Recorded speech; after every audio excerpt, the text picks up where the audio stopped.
Hello বন্ধুগণ, আশা করি সকলে ভালো আছেন। আমিও ভালো আছি। আপনারা স্ক্রিনে আপনারা যে ভিডিওটা দেখতে পাচ্ছেন, এটা একটা পুকুর। এই পুকুরে আমি প্রতিনিয়ত মাছ ছাড়ি। প্রতিনিয়ত বলতে প্রতি বছরই মাছ ছাড়ি। এই বছরও মাছ ছাড়া আছে। পুকুরে একটু পানি কম, সেজন্য একটু আমরা মোটর দিয়ে পানি সেচ ব্যবস্থা করছি। এই পুকুরে মোটামুটি এখনও অনেক মাছই আছে।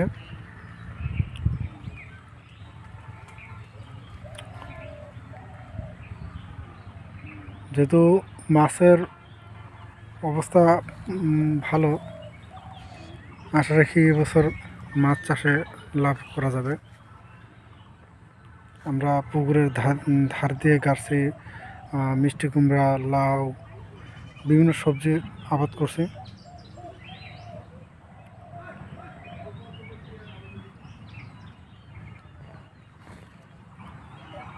আপনারাও এইভাবে পুকুরের ধার দিয়ে সবজি লাগালে উপকৃত হবেন, লাভবান হবেন।